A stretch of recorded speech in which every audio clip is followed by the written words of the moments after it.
環球大戰線深入世界最前線，全球各地的觀眾朋友，大家好，我是葉思敏。節目開始，我們歡迎來賓陳立偉、蔡正元、蔡委員。思敏好，大家好。國際情勢專家賴岳謙老師。主持人好，觀眾朋友大家好。陸軍退役少將李正傑將軍。思敏好，各位觀眾大家好。好，觀眾朋友，所以今天節目一開始，我們要來趕緊關心在中東的情勢。最新消息，伊朗嗆川普說：“你小心了，這個子彈這一次不會飛偏哦。”那麼另外一方面，美國則是出動，現在準備出動它的航母，還有驅逐艦要同步進場到伊朗的周邊嗎？中東戰火現在正式的，難道開戰進入倒數嗎？我們要趕快來看到，因為這是路透社傳出來的一個最新消息。1月14號，他說，美國總統川普可能會在24小時內就會對伊朗來進行軍事行動了。川普再補一句，他說已經獲得了現在伊朗將會停止殺害示威者的一個保證。所以川普說呢，接下來會不會行動，主要還是要看事態的發展，再決定是否採取進一步的行動。川普一講完，再加上路透社的報道，我們趕快來看到伊朗立刻發布了這個最新消息，這是他們的國營電視台播出的一個畫面，說呢，美國總統川普造勢遭遇上次呢暗殺未遂的一個畫面，他把它播出來。那麼他又特別警告說，這一次子彈是不會飛偏的哦。威脅的意味非常的濃厚。節目一開始要特別請教賴老師怎麼看了？這一次伊朗的國營電視台等於是直接威脅警告川普了。那川普現在還在說要看看事態的發展，到底他是說了還是兵不厭詐，有可能讓伊朗放下戒心，然後會進行攻擊嗎？賴老師怎麼看？我們用白宮的發言人的說法來說哈，他說什麼事情都有可能發生，也可能什麼都不會發生。那麼到底會發生什麼情況，就看川普的腦袋在想什麼，由他來做決定。他好像故意要弄得說哎呦深不可測，完全在川普的一念之間的這樣的一種態勢。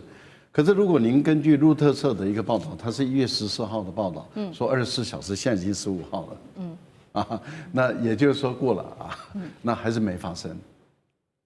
川普為什麼會突然間漏了這麼一段話，說有利人士？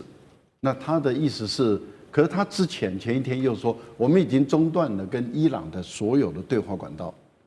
他有自己說的哦，那是13號，他在飛機上說，我們已經不跟伊朗有任何談判了，啊，所以這是一個最後的一個通牒。走到那個抗爭場上的這個伊朗的民眾兄弟們啊，他講的是愛國者的伊朗人，那我把它翻譯成為兄弟們，挺住、撐住，不要離開你的街頭啊，去佔領這個伊朗的這個機構，也就是說革命吧，造反吧。我美國的軍隊已經正在路上。好，那我們就來看了。結果您知道，人類間最有趣的事情發生了，突然間，歐洲、美國的所有的媒體有關於伊朗的抗爭的新聞報道跟畫面消失了。我連2天一直在搜啊，我上這個美國的直接的網站，不管是 CNN 啊，或者是法國的媒體啊，因為我懂法文，我就那邊直接不斷的在找啊，找德國的，沒有就是原來中央市場供應的同一個畫面，為什麼我會說同一個畫面、同一個影片？說伊朗的有17個省，一半以上的省都爆發了示威抗議活動，是，而且死的人數堆積如山啊，然後到處有抗爭。可是您有沒有注意到，畫面就是那2幅，影片就是那幾張，就是那幾個影片？這很奇怪，17個省各個地方都發生，怎麼會只有那幾張畫面、那幾張照片、那幾個影片？這代表什麼？有一個中央廚房在供應，滿足各媒體，而並不是各媒體的記者到各個城市，到各個省市，甚至在一個城市裡面的不同的角度來拍，因為每個人用的都同一張畫面，這個代表有鬼，有鬼就代表我在歐洲待那麼久，在他們的研究單位待那麼久，我就知道中央廚房在制造東西供應了。結果他們發現這個認知作戰搞大了，好像真的要打起来了。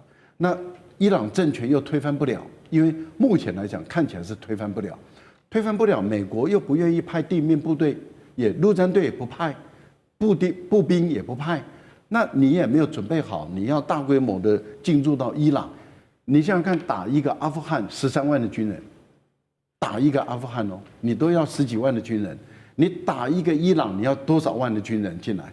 伊朗有8800多萬人了，革命衛隊、國民兵、民兵組織、民兵抽調回來等等，這些你要動用多少軍人？動用多少軍人？你的整個後勤補給，以美國人來講，後勤先行，軍隊後上的情形下，你不可能派地面部隊，你也不可能斬首行動，因為德黑蘭很內陸，你的飛機飛不到，那麼你的飛機可能就會被打下來。而且德黑蘭跟委內瑞拉不一樣啊，委內瑞拉是不敢打啊，美軍告訴你說，你如果打我這邊幹掉了，俄羅斯也沒有幫這個委內瑞拉真的把 S-300的防空系統建立起來，可是伊朗卻有啊，伊朗有防空系統，確實有好，而且可以打。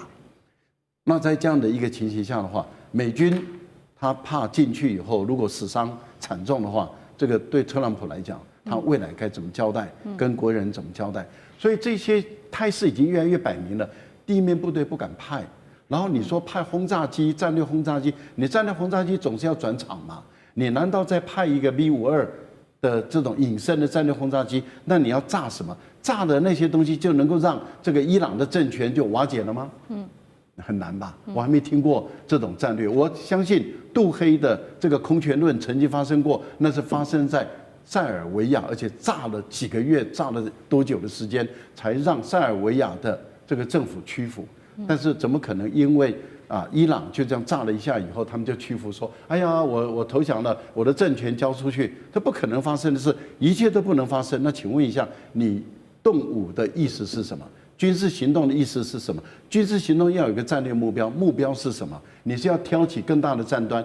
如果伊朗在因為你对我採取軍事行動，我挑起以色列跟我的戰爭，以色列說我這次我作弊，我坐山觀虎都我不介入。但是如果伊朗可以主動挑起我，伊朗如果炸了我以色列人，我不打不行啊，那就變成宗教戰爭。一旦成為宗教戰爭，中東地區陷入混亂，這些都要考慮吧。所以我個人是認為什麼都沒考慮，然後就是川普說我要打，我要打，我是覺得虛張聲勢而已。等到聲勢虛張完了以後，給自己找一個下台階，說有利人士告訴我，說哎，這個他們已經停止鎮壓了，所以意思也就是不動了嗎？所以我個人是覺得，以目前來講，川普他本身騎虎難下了。因為如果真的死傷人數到5、6千人的話，你卻沒有任何出兵，那你當時畫的紅線就是假的。是好，難道現在這個包括示威活動，整個來說都是美國方面在自導自演嗎？目前我們看起來，確實美方還是以喊話的成分居多。因為川普呢持續的喊話之外，其實來自於華盛頓郵報的報道說，川普他之前在1月12號已經私下的向這些歐洲的盟友索取伊朗境內的潛在打擊目標的情報，鎖定的不是大家所想的核設施，而是他是想要鎖定的是這一次主導鎮壓殺害示威者的伊朗政府的一個高層。那白宮圈內人士說，到底美國會不會動手呢？現在答案是說，川普對於現在就動武的興致是低於去年打擊伊朗核設施的。他們預估這一次動武的幾率就是一半，50%左右而已。我們也來看，除了在政治動機上面來做解讀，我們也來看到現在美國在軍事上有派出祭出了哪一些武器。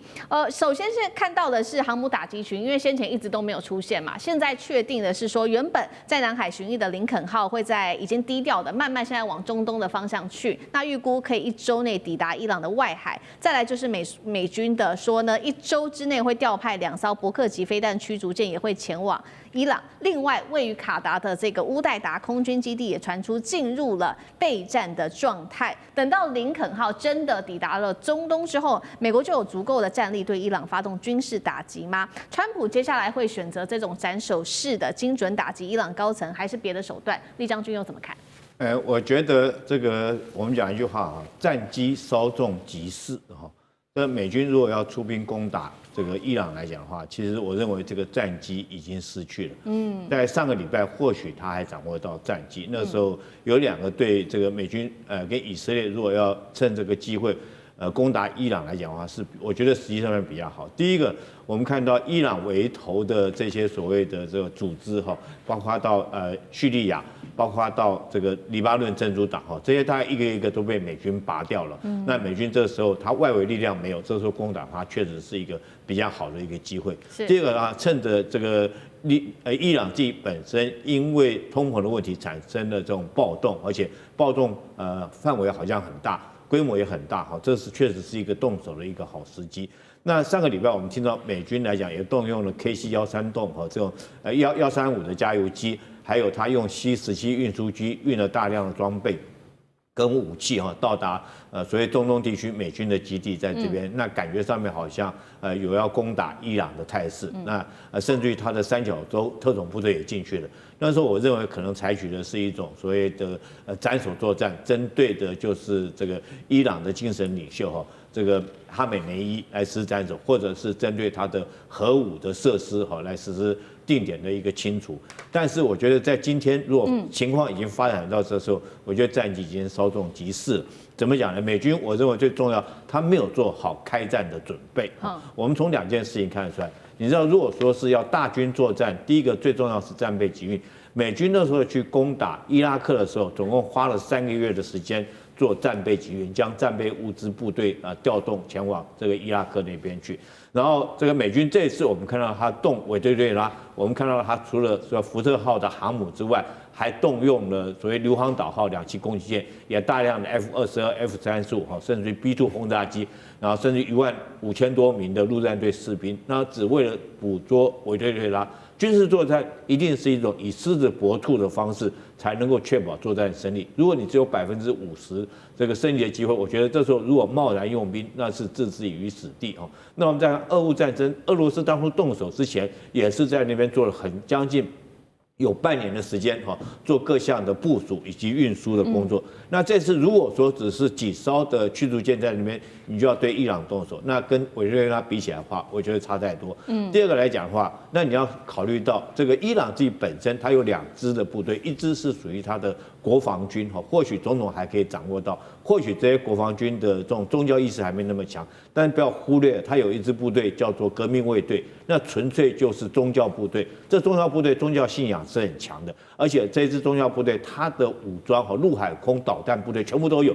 所以如果說他給你來個魚死網破，他對以色列發動攻擊、發動導彈攻擊的話，那以色列從上次這個去年6月份那次的導彈襲擊，我們看出來，以色列不見得還能夠100%攔截得到，他的這種愛國者等等都不見得攔截得到。第二個，美軍自己在中東地區的所有基地，包括你剛剛提到的烏代爾空軍基地，哈，這個巴林的它這個艦隊的位置，還有很多在敘利亞這些基地，也都在這個伊朗的導彈射程範圍之內。那這些川普要冒着這個官兵和犧牲的這種危機，然後來這個發動這場戰爭。你要知道，如果萬一這個哈美內伊來一個魚死網破，對美國來講的話，是討不到好處的一場戰爭。好，謝謝酈將軍。延續酈將軍剛剛幫我們特別提到的有關於美軍的這個軍事行動，因為現在在討論的問題就是說，雖然航母好像要往這個已經在往這個中東的路上走了，但是現在也在說，就算林肯號就位，美軍仍然是有一個致命的現實，他們得要面對的，就是會不會沒有足夠的攻擊跳板呢？包括了《華爾街日報》也這邊做了一個揭露，說以沙烏地阿拉伯國家為首的這個波斯灣國家，正是在私下遊說川普千萬不要對伊朗動武。更關鍵的是，我們知道沙烏地阿拉伯他的態度一向比較跟美國好，但是他這一次拒絕讓美軍使用他的境內基地作為跳板。其實沙烏地阿拉伯從2戰之後一直是美國在中東最鐵的一個盟友之一，這一次他卻私下向德黑蘭表示說他不會介入美國跟伊朗的衝突，原因就是要回到2023年。當時因為中國大陸北京的斡旋，讓沙烏地跟這個宿敵伊朗完成了歷史性的破冰和談，甚至他們還恢復了建交。這也是為何這一次沙烏地他不挺美國去出兵伊朗的重要原因。所以可以說，中國在2年前促使了沙烏地跟伊朗的和解，等於現在是替德黑蘭化解了一場戰爭風險嗎？委員又怎麼看？委員怎麼看？我們先評估一下，如果美國、以色列要對伊朗進行戰爭攻擊的時候，它怎麼攻擊？它一定只有空中攻擊，不會有海軍，不會有陸軍。陸軍、海軍是不現實的。空中攻擊呢，就要有戰鬥機、導彈跟所謂的轟炸機，尤其轟炸機效率最好，因為伊朗根本就沒有防空武力，所以轟炸機是最適合的。那可是問題來了，轟炸機沒有辦法在航空母艦上起降。只有戰鬥機可以，那戰鬥機可不可以對地攻擊？可以，可載彈量很有限，沒有辦法達成貝魯特大轟炸那一種轟炸的密度。那現在要轟炸什麼？一定是轟炸這些教士集團的首腦，轟炸革命衛隊的首腦，轟炸他的導彈彈藥庫，轟炸他的核設施，一定是轟炸這些地點。但這個地點要的彈藥量很多，美國到底夠不夠？支援烏克蘭不少，還剩下多少？啊，導彈又很貴啊，去打那個什麼革命衛隊一定不划算，所以最經濟有效的就是要轟炸機。那轟炸機航空母艦不能起降，只好在附近找基地。在轟炸南斯拉夫的貝魯特的時候，不是貝魯特哈，那個米洛塞維奇的時候啊，那個轟炸因為附近都有機場可以用，所以轟炸機起降就很快，100-200公里，100-200公里，每天起降很快，所以49天啊。把這個塞爾維亞幾乎打爛了啊，所以最後只好投降。而且是轟炸哈，精密度要盡量不損及民間的生存。那所以它的這個轟炸機的這個要飛得比較低一點哈。那對於這個在伊朗周遭就有困難了。以色列飛到那邊1600公里啊，你從那個沙特阿拉伯飛到那邊也是1000公里啊。那這麼遠的距離，你該怎麼辦？再來，如果是沙特阿拉伯不提供基地給你這個美軍的話，你又該怎麼辦？對，那你頂多只能從伊拉克起飛去攻擊。那伊拉克起飛去攻擊，伊拉克的基地又很容易，因為太近了，又很容易被伊朗用導彈給攻擊。你怎麼去防止？所以只要沙特阿拉伯不配合，就會給美軍帶來很多很多的困擾。那為什麼沙特阿拉伯會不配合？就是因為前一段時間中國大陸這個協助沙特阿拉伯跟伊朗和解，這兩邊的和解是國家對國家的和解，也是教派對教派的和解。因為沙特是遜尼派，然後伊朗是什葉派，這兩派幾乎是死敵啊，但是竟然能夠在中國的斡旋底下，雙方面達成諒解，而且還對標說，過去你對我做什麼，我對你做什麼，一對出來，都是別人做的，所以就心結就放下來。所以沙特阿拉伯不想要再進入跟伊朗的敵對狀態，所以他不願意配合美國是可以諒解的。那這樣一來，美國到哪裡去找轟炸機的基地啊？對。那美國現在其實航空母艦也還沒集合到那一邊，所以對伊朗的攻擊還要做一番準備工作才行。好，謝謝委員。謝謝。那我們休息一下，馬上回來。地緣政治、美中之爭、戰略價值、強權崛起、小國生存，現在與未來洞悉事件走向，掌握世界脈動，全球觀點盡在環球大戰線。好，接下來我們要看到美國的企業是集體的看衰川普了嘛？因為現在有1000家企業，包括裡面有許多是大型的這些企業，他們也集體的反叛了。亞馬遜包括在內也卡位，逼迫自己的供應商要來降價，因為現在在金融市场也在下注了，說川普的關稅戰必定會在法院的認證之下敗訴。那美國才是關稅的輸家嗎？今天會一起的來做關心。最高法院在14日這一天終於是出手了，一次是發布了3項的裁決，但是大家最關注就是有關於川普的關稅戰到底合不合法？至今美國最高法院是沒有任何的裁決的，而且他們法院還不給任何的理由說為什麼沒有做裁決，也不給時程跟下一次裁判的時間也都沒給。外界質疑是最高法院你是不是故意一直拖下去啊？好，大家在猜是不是最高法院刻意這樣做的同時呢，美國的企業自己先爆炸了。這個是1000家的美企直接對於川普的關稅戰提告之外，還要求說我們繳出的這些關稅的費用你應該要還給我們。帶頭抗議的企業趕快一起來看，列出來了。包括了零售巨頭 Costco， 還有輪胎製造商 Goodyear、運動品牌 Puma 跟 Reebok 等等，相機製造商 GoPro 全部都已經起來提告了。關稅戰遲早會被判違法嗎？委員怎麼看？川普的關稅合法或者違法，對於企業界差距很大。首先，如果是合法，那一切就保持原狀；但是如果是非法的話，理論上，我講理論上啊。關稅要退給人家，退給誰？不是退給出口商，退給美國的進口商。那美國進口商又大體上可以分兩類，一個是賣場直接進口的，比如說 Costco 啊自己直接進口的，那這個很單純，就退給 Costco， 退給 Amazon。那最麻煩的是中間商，那退給中間商的時候，會有一種情形產生，中間商收手啦，那以前的東西也賣啦，可是還有存貨啦。存貨的部分要不要拿出來重新結一遍？這第一個問題。第二個問題就是說，那你未來要不要把已經收的錢用折扣還來給我？因為法律上這個中間商沒有辦法把錢退給這個下游的零售商，因為要開發票、稅金，這搞得很複雜，大概也沒有人會玩這個遊戲，所以這個整體來講會使得美國在退稅的過程裡面，直接進口商直接受惠。然後間接進口商，他覺得他受害，他希望獲得補償，會產生很多爭論，因為每一家的供貨合約都不一樣。我跟賴教授簽了，我跟厲將軍簽了合約，那有些人就會想說，那我是最後的那一隻老鼠，我在想個法律條文有什麼，我就拿來告他，哇，天下大亂。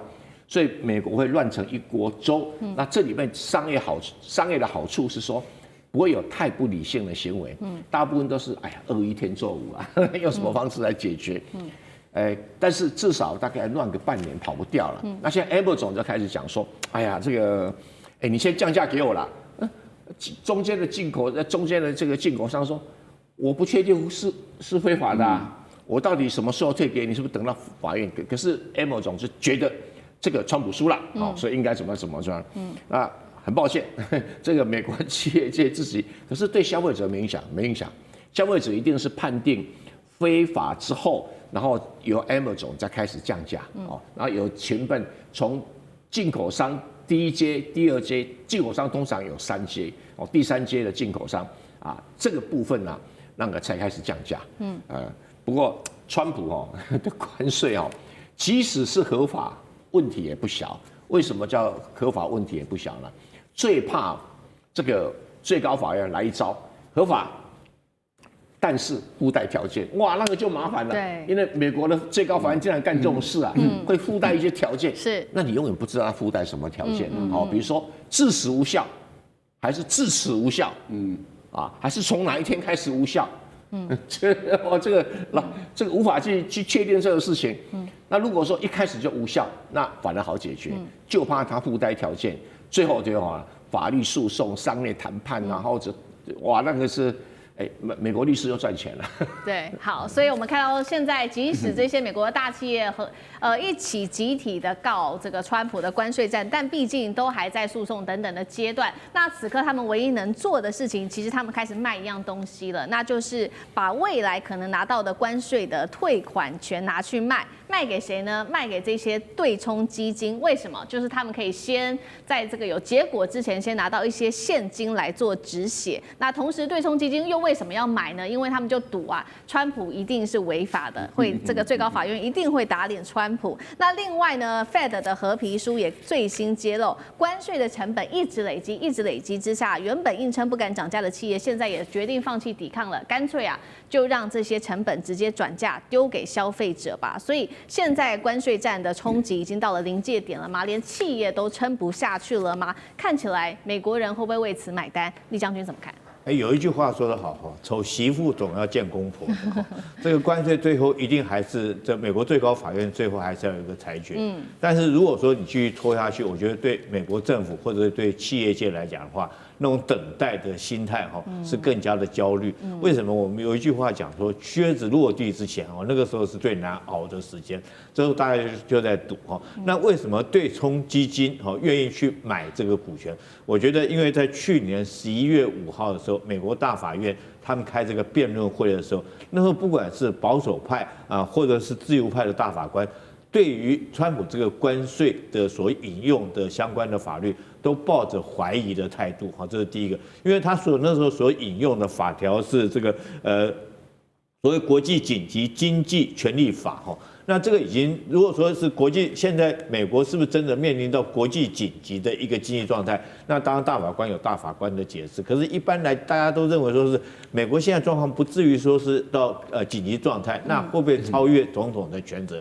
那我們現在看到美國自己本身來講，通膨已經在溫和的上漲。我們從去年的聖誕節啊，物品開始慢慢的漲價，但是現在來講，之所以溫和的上漲，最主要核心的問題，還是因為你美國這個徵收關稅所帶來成本增加的問題哈。那現在之所以還只有說溫和，而沒有說是大漲，那有2個因素。第一個就是說，大概就是這個去年的庫存，因為去年大家都知道嘛，進口商因為這關稅要漲，所以他們先期囤了很多貨，所以那個時候啊，大概還不至於說是貿然之下哈，這個物價就馬上上漲。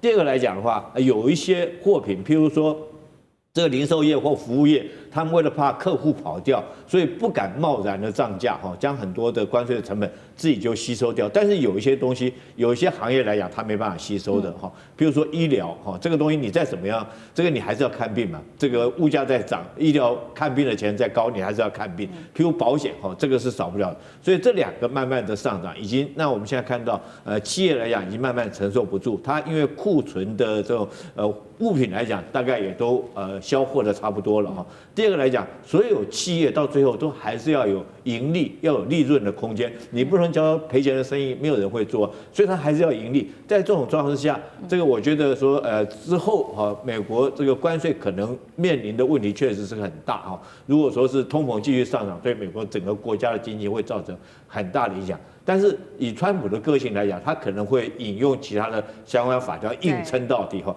所謂的這種動用301條款啊，或者是說這個貿易法第122條，可是122條它就是只能徵15%的關稅啊，而且最高也就150天。所以說，我覺得川普搞這個關稅到最後是真的是搬石頭砸自己腳，只有把自己國內的經濟搞亂而已。好，所以最後這個關稅戰，美國人買單，但企業同樣也很頭痛。除了他們現在等待法院的結果之外呢，現在說呢，這些企業未來要面臨的問題可能更大了，因為在等待結果的時候呢，我们看到即將要進入是2月份，接下來中國大陸這邊呢的工廠就會進入這個農曆新年的一個停工期了。那如果說最高法院突然間判川普的關稅有違法的話，那麼可以預料的就是美國的企業他們接下來就會開始不斷的進貨來加強備貨等等。但是如果在這個時候你不先下單，你到時候其實物品是沒有辦法拿到的，這確實是一個很大的問題。那在此刻我們也看到川普出來喊話，他說如果最高法院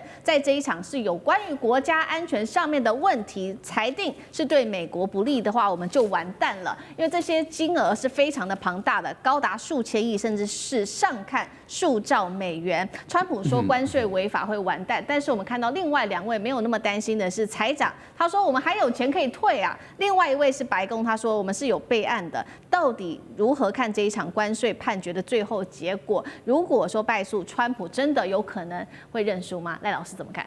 川普不認輸也不行啊，但是他口頭上絕對不會認輸，但行動上一定會認輸。這個就是典型的川普。難度不大，法院的判決其實沒有很多的爭議啊，因為如果就法論法來說，關稅當然是屬於人民的權利啊，也就是說稅一定是國會權，這個問題都不大。你特別的301那是特別法案，那是一案一審啊，一案一審。所以你要經過審查，而且也只能針對某一類項或是某一單品項，你不能夠普遍性的對等關稅。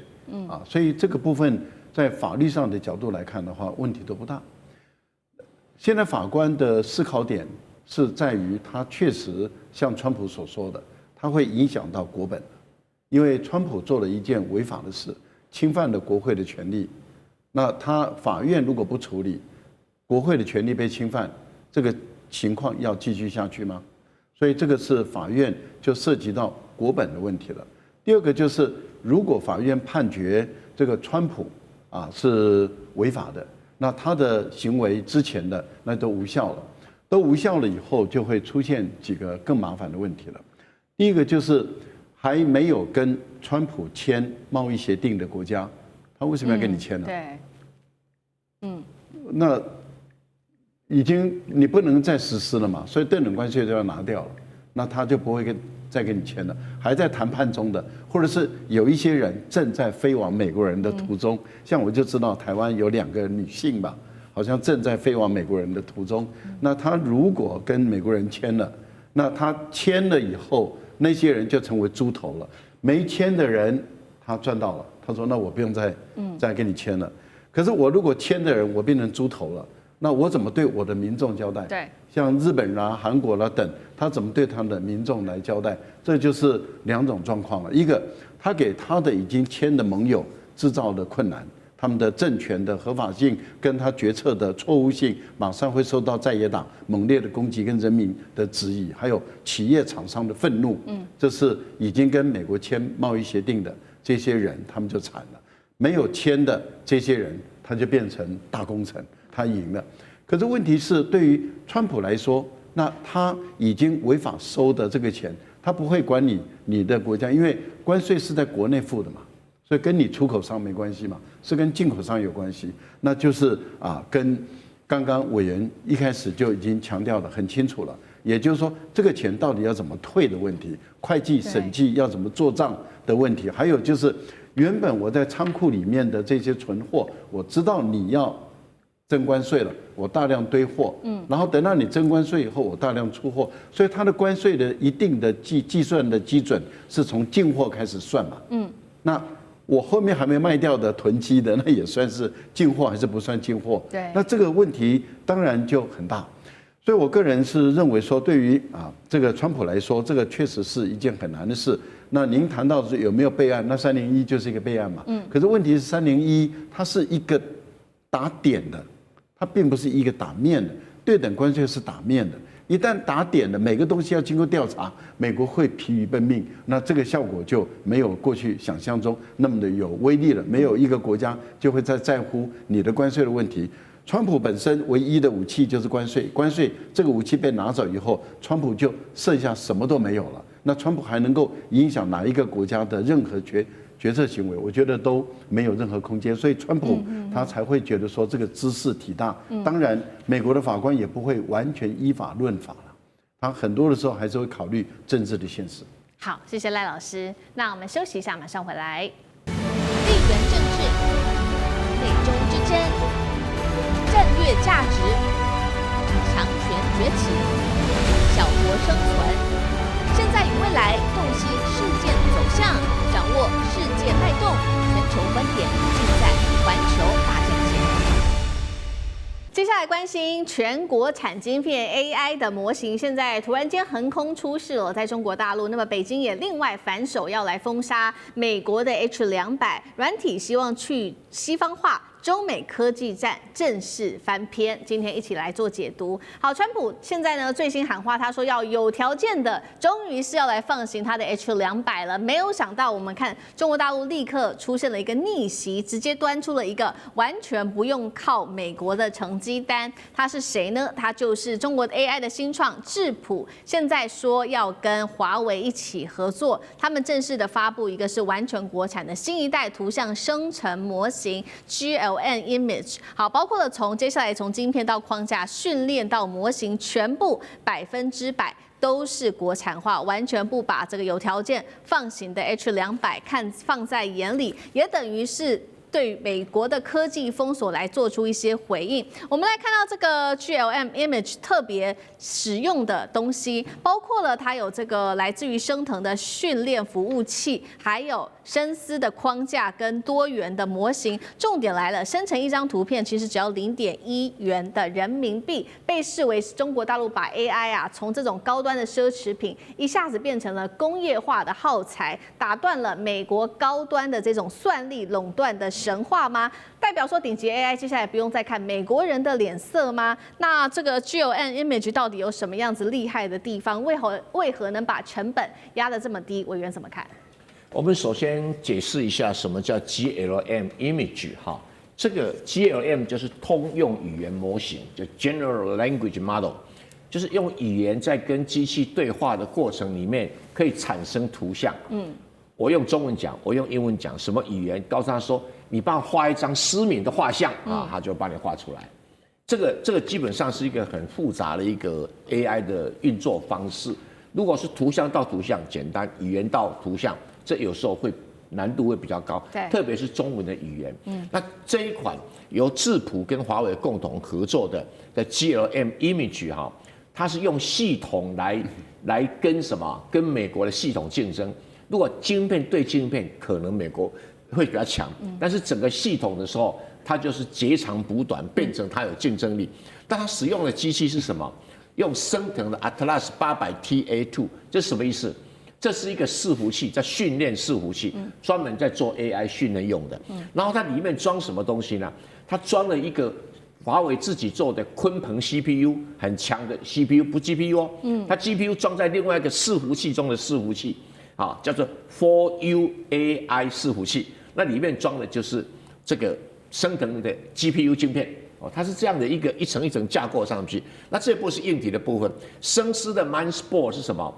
他說那好了，我這個晶片可能跟你無法競爭，我就用一個統一架構，讓我的這個這個訓練伺服器跟周邊設備所連成的終端所連成的整個系統啊，效率會贏你，我截長補短贏你。那這個就是那個生思所設計的 Mindsport 的統一計算架構。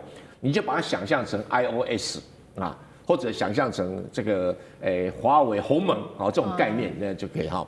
那再來呢，會完成 SOTA 級的多模態模型訓練，就是 SOTA 就是即使我不要以為什麼專利，它叫 State of the Art， 它是叫 SOTA 啊，就是目前最頂端的圖像，比如說太空廠的設計，航空母艦的設計。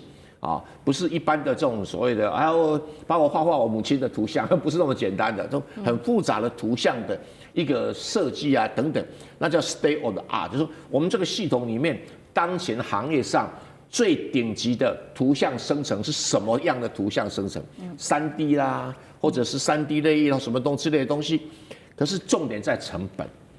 他用這一套的全部都是國產的。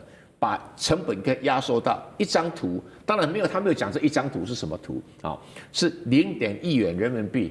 我老天娘，打遍天下無敵手啊！哦，這是打遍天下無敵手。就是即使再複雜了，你这種最基本的都是0.1毛的這個人民幣，再複雜了也是比你美國的便宜啊。那便宜的話，工業界就可以用。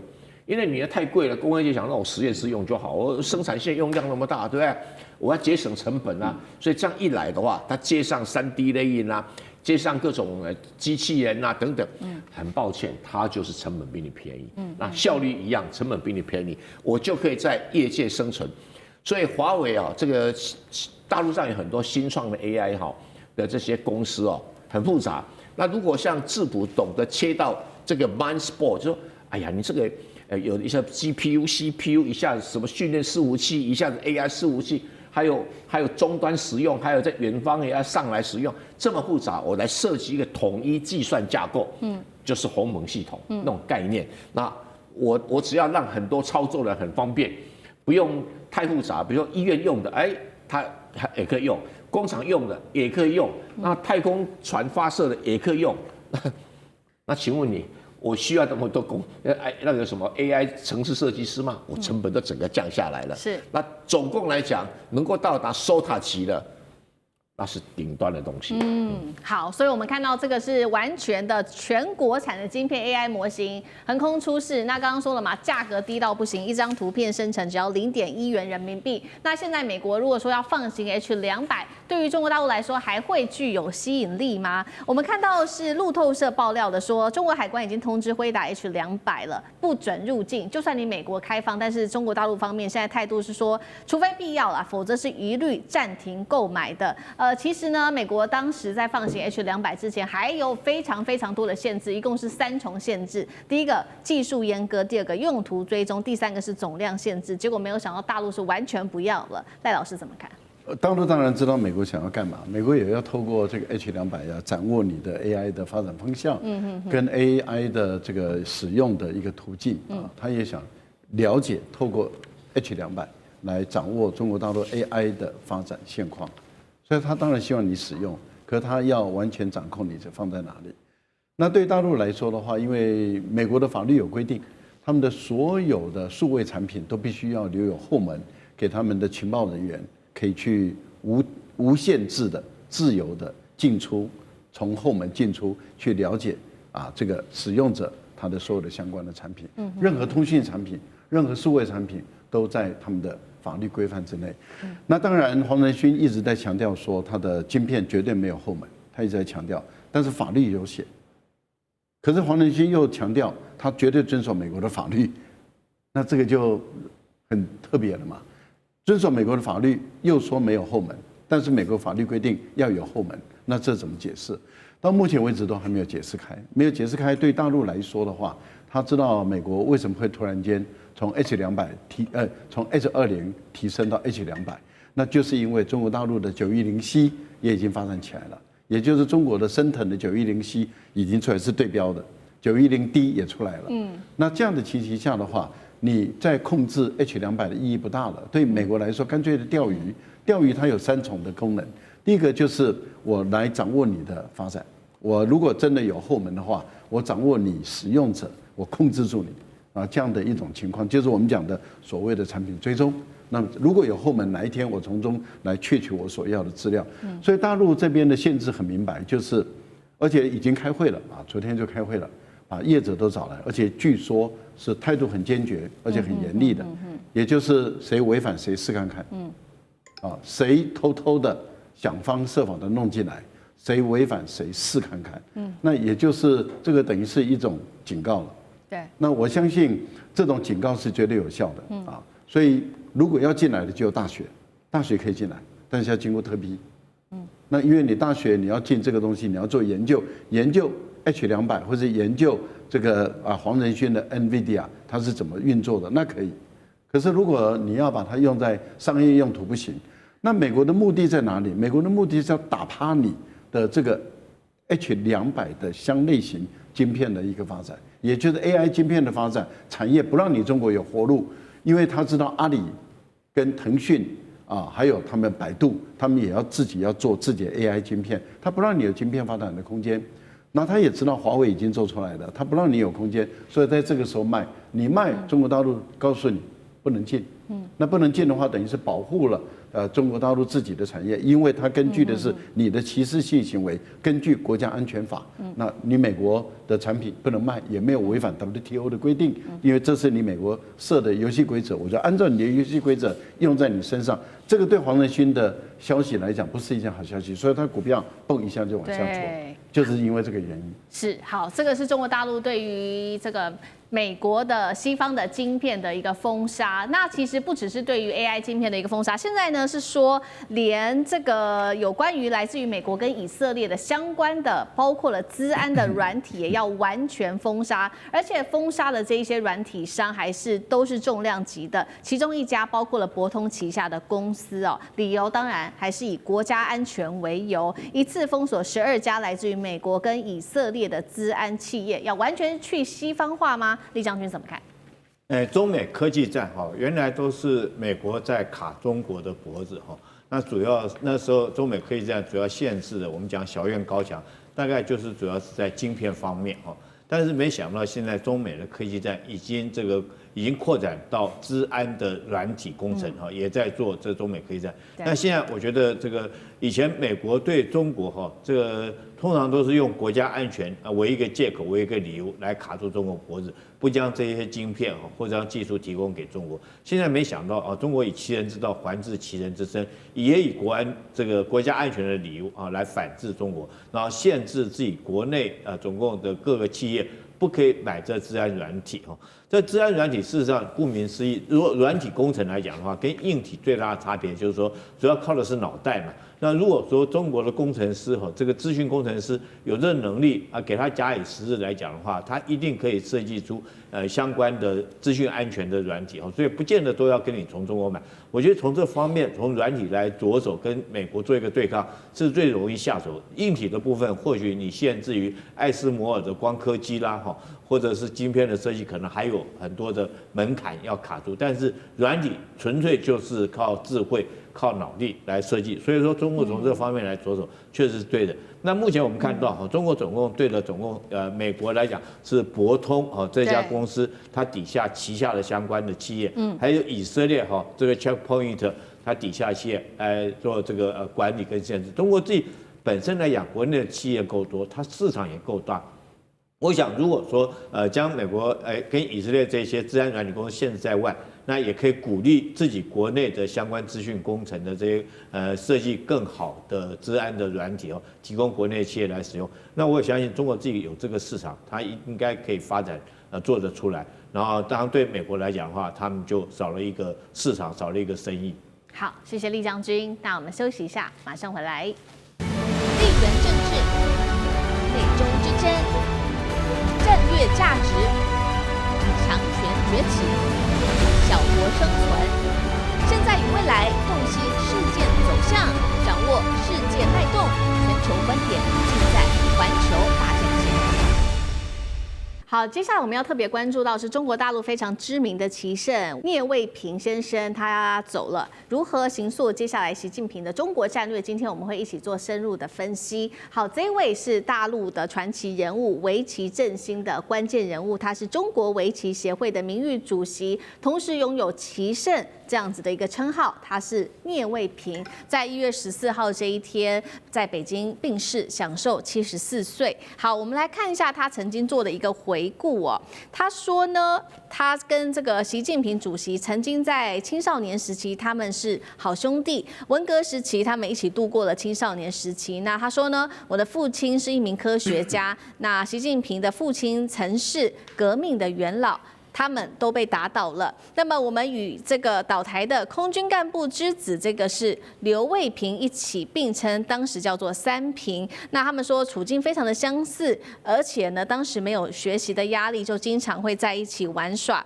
圍棋高手都比較會搞政治，同時也是他說的。他說呢，我朋友習近平的圍棋實力雖然我不太清楚，但是做政治他覺得他做得不錯。習主席則是說李昌鎬，他是李昌鎬這個韓國的李昌鎬的圍棋高手的熱血粉絲。好，所以節目一開始特別請教委員怎麼看三平一起度過了當時的文革時期，低潮的青少年時代，這對於日後習近平當主席有什麼樣的影響？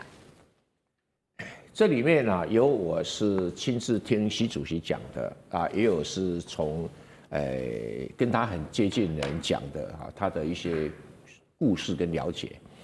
而且2016年，我陪洪秀柱去北京啊參加這個習紅會啊，來活動是我規劃的啊，所以我就坐在這個洪主席的旁邊，那我對面就是栗戰書，那旁邊就是這個習近平主席對着洪秀柱。那當然啊，這種東西都是形式化的哈。然後洪秀柱拿稿子念一遍，習近平拿稿子念一遍，奇怪了。習近平念了一半以後，突然間把稿子往旁邊一推，推給栗戰書，他突然講起來了，他說：“我們中國啊，不應該再有10年動亂，我們絕對不會讓他再有10年動亂。”他只是文革2個字沒有講出來。哦，10年動亂一定講文革嘛？這個是過去的錯誤，絕不能再犯啊。然後，當時啊，這個很多人受苦啊，這樣。那講完了哈，就話鋒一轉，我們也不希望兩岸亂啊，大概這話是這樣子哈。但因為這沒有在稿子上面，所以就正式的這些官員就沒有對外發布啊。然後因為我就是身兼發言人嘛，我出來就照章念一念。就當天晚上哦，我就請所有台灣媒體去參加這樣活動的啊，就吃火鍋啊，在那邊吃火鍋。結果啊，他們講說啊，就是這個，就是洪秀柱要求什麼啊？要求說習近平主席能夠同意讓宋楚瑜啊去參加 APEC， 那同意台中啊能夠辦青奧會啊這樣子啊。那習近平是沒有任何回應，他就是一副很冷靜、很淡定的點點頭，點點頭。那後來宋楚瑜果然可以去參加 APEC， 那洪秀柱對我們台灣內部也可以交代。但是青奧運剛碰到計政要搞，用台灣名義公投加在奧運會，那就一直擱着沒有結果哈。因為等到說你公投完了以後，青奧運也不用辦了哦，所以這是一個難題啦哈。但至少交代了過去。那他們記者聽我講的內容大概是這些以後，我突然間講說，習主席還有另外講了一些稿子上沒有的話，我就把我剛才那段話講出來。就一講完以後，在座所有的記者一哄而散，全部回去打稿。這個當然是啊，剩下我一個人在那面對這麼多的火鍋，我不想該怎麼辦啊！這記者朋友太不講道義哦，一句話花錢啊，不然他拿公家的錢去出差耶。所以我可以很確定一點，習近平主席的圍棋功力如何我不知道，但是他做事情一定是仔細的布局，仔細的布局，不好的局他覺得可以下子的時候，他才会下，他才會下，有錯誤他也很快就改，他不會說，為了顏面等等熬下去啊，熬下去，他不會。我舉個例子，秦剛他發現有問題，馬上就撤完，他親自拉拔的3級跳的哦，他不怕人家講，馬上就改。還有苗華，軍委會委員也是他拉拔的啊，哦。二話不說就馬上換人，所以他是這種起手很迅速，但是布局很慎密，然後講話很溫和，從來沒有什麼太過情緒上的發言，沒有太過那種不必要的發言。所以，我們這個習主席的主政方式被形容是像圍棋，其實這句話也是剛好符合這個聶衛平他曾經用圍棋來形容過各個國家，好像他們的執政者治理國家的一個方向。他說，中國確實就是下的是勢力圍棋，重視的是平衡。剛委員幫我們提到，就是說目光看得比較遠。那中國認為不戰而勝，讓對方自己投降才是上策。那他認為說，韓國的話是比較有攻擊性、戰鬥力爆表，日本則是溫和堅韌。賴老師怎麼看？